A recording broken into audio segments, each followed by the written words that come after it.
दोस्तों, क़यामत से पहले याजूज माजूज निकलेंगे। याजूज माजूज बिल्कुल वहशी और जंगली होंगे।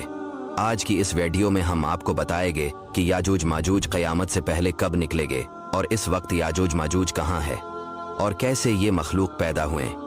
दोस्तों, हज़रत ज़ुल्करनैन एक अल्लाह के वली थे। अल्लाह ताला ने इनको तमाम रवे ज़मीन की बादशाही अता फरमाई। हज़रत ज़ुल्करनैन ने पुरानी किताबों में पढ़ा था कि साम बिन नूह अलैहिस्सलाम के ज़माने में एक शख्स आब हयात के चश्मे से पानी पी लेगा तो उसको कभी मौत ना आएगी। इसलिए हज़रत ज़ुल्करनैन ने मगरिब का सफ़र किया। आपके साथ हज़रत खज़िर अलैहिस्सलाम भी थे। हज़रत खज़िर अलैहिस्सलाम तो आब हयात के चश्मे पर पहुंच गए और उसका पानी पी लिया, मगर हज़रत ज़ुल्करनैन के मुक़द्दर में नहीं था और वो आबी हयात के चश्मे से पानी पीने से महरूम हो गए। उसके बाद हज़रत ज़ुल्करनैन ने 3 सफ़र किए। पहला सफ़र मगरिब की तरफ, दूसरा सफ़र मशरिक़ की तरफ और फिर आपने शमाल की तरफ सफ़र किया।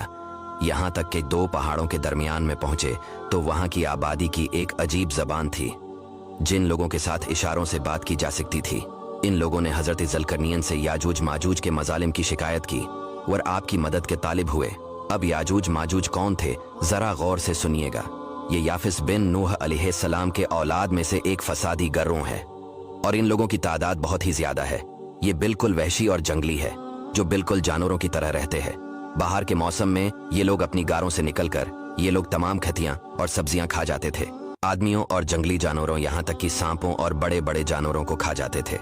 हज़रत ज़ुल्करनैन से वहाँ के लोगों ने फरियाद की कि आप हमें याजूज माजूज के शर और इनकी इन तकलीफ़ों से हमें निजात दिलाए, और इस काम के बदले में इन लोगों ने कुछ माल की भी पेशकश की। हज़रत ज़ुल्करनैन ने फरमाया, मुझे तुम्हारे माल की ज़रूरत नहीं, अल्लाह ने मुझे बहुत कुछ दे रखा है। अब ऐसा करो कि तुम लोग जिस्मानी मेहनत से मेरी मदद करो। चिनाची आपने दोनों पहाड़ों के दरमियान बुनियाद खदवाई। जब पानी निकल आया तो इस पर पिघलाए हुए तांबे के गारे से पत्थर जमाए गए और लोहे के तख्ते नीचे ऊपर चनकर उनके दरमियान लकड़ी और कोयला भरवा दिया और उसमें आग लगवा दी। इस तरह ये दीवार पहाड़ की बुलंदी तक ऊंची कर दी गई। फिर पिघलाया हुआ तांबा दीवार में पिलाया गया, जो सब मिलकर बहुत ही मजबूत दीवार बन गई। अब उस कौम और याजूज माजूज के दरमियान एक दीवार खड़ी कर दी गई। ये वाकया सूरा कैफ में मौजूद है। दोस्तों, क्या आपको मालूम है वो दीवार आज भी कायम है। याजूज माजूज आज भी मौजूद हैं। हजारों साल इस वाकया को गुजर चुके हैं। हदीस पाक में आता है, याजूज माजूज रोजाना इस दीवार को तोड़ते हैं, तो इनमें से कोई कहता है अब चलो बाकी कल को तोड़ते हैं। दूसरे दिन जब वो लोग आते हैं तो खुदा के हुक्म से वो दीवार पहले से भी ज्यादा मजबूत हो जाती है। अब इस दीवार के टूटने का जब वक्त आएगा क़यामत से पहले, तो इनमें से कोई कहेगा कि अब चलो इंशाअल्लाह कल इस दीवार को तोड़ डालेंगे।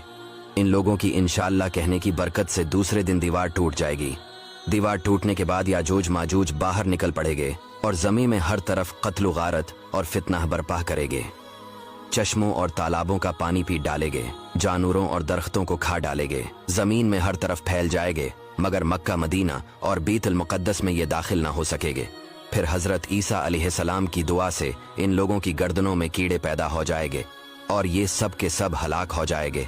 याजूज माजूज का ये कहना इंशाअल्लाह कल आकर दीवार तोड़ डालेंगे, तो इंशाअल्लाह की बरकत से वो दीवार भी टूट जाएंगे।